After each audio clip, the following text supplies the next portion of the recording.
আজকে যে ভিডিওটা আপনাদের সাথে শেয়ার করব এটা হলো প্যাগা টুম্বস, হায়দ্রাবাদ। এই সমাধিগুলো দেখুন এখানে ভেতরে আছে, আমরা জাস্ট ঢুকছি ভেতর দিয়ে। তো এখানে দেখুন পুরনো অনেক স্ট্রাকচার, বুঝতেই পারছেন অনেক পুরনো। সেই নিজামদের আত্মীয় মানে ছিলেন, একটা গুরুত্বপূর্ণ রাজ পরিবারগুলোর মধ্যে নিজামদের এরা আত্মীয় ছিল, তাই এদের টুম্বস এখানে আছে। এই প্যাগা মানে প্যাগা যে ফ্যামিলিটা, এটা রাজ পরিবারের নিজামদের আত্মীয় ছিল, কারণ এখন তো নিজামই ছিল হায়দ্রাবাদের। এই কারণে প্যাগার যে সমাধিগুলো এত সুন্দরভাবে তৈরি। আমরা ভেতরে গিয়ে দেখছি সমাধিগুলোর কাজও খুব জটিল। তো ওই দিন ওই দিন মানে এখানে পুরো এরা সব নামাজ পড়বে, তাই জন্য এখানে এত ভিড়। তো এখন আমরা ভেতরে ঢুকলাম, এই দেখুন এখানে মসজিদ আছে, আর এখানে দেখুন এই ভেতরে সব টুম্বস আছে। আমরা এখন এসে এটা দেখছি। এই প্যাগা সমাধি অবশ্যই ঘুরে দেখা উচিত। এই সমাধিগুলো হায়দ্রাবাদের ইতিহাসের এই মানে একটা গুরুত্বপূর্ণ এটা।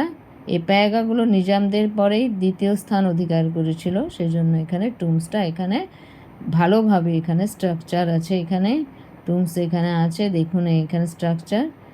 এই সমাধিগুলোর কাজ খুবই জটিল আর খুবই সুন্দরভাবে তৈরি হয়েছে। তো আমরা ভেতরে গিয়ে দেখছিলাম, দেখুন কারুকার্য কত সুন্দর এখানে।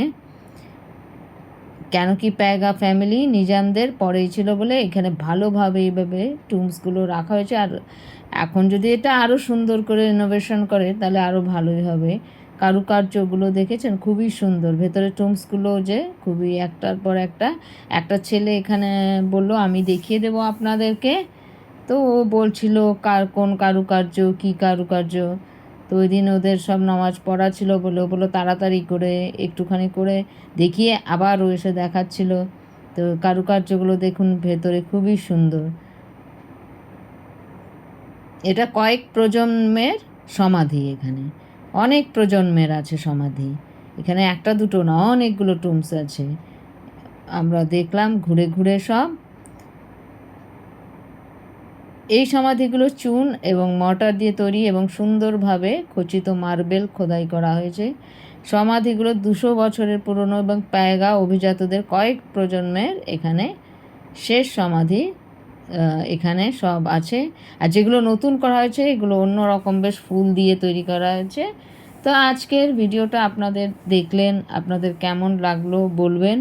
তো দেখুন স্ট্রাকচারটা, আপনারা যখন হায়দ্রাবাদ ঘুরতে যাবেন এই প্যাগা টুম্বসটা অবশ্যই দেখবেন। ভেতরে যে পুরনো টুম্বসগুলো এগুলো তো আছেই, আর নতুন যেগুলো টুম্বসগুলো সেগুলো অন্য রকম বেশ দেখলাম আমরা ভেতরে। তো এখানে সব আজকে খুব ভিড় ছিল, ওদের ওই নামাজ পড়বে বলে মসজিদ আছে। তো এখানে দেখুন আমাদের এই ঘুরে আসলাম এই টুম্বস দেখে। তো এসে এখন বাইরে যাব আমরা। তো আজকের ভিডিওটা নিশ্চয়ই ভালো লাগলো, আপনারা জানতে পারলেন যে এখানে প্যাগা টুম্বসও আছে, আমি জানতামই না। তো আমিও দেখলাম ঘুরে, ভালোই লাগলো স্ট্রাকচার সব কিছু। আজকে এই পর্যন্তই, বাই।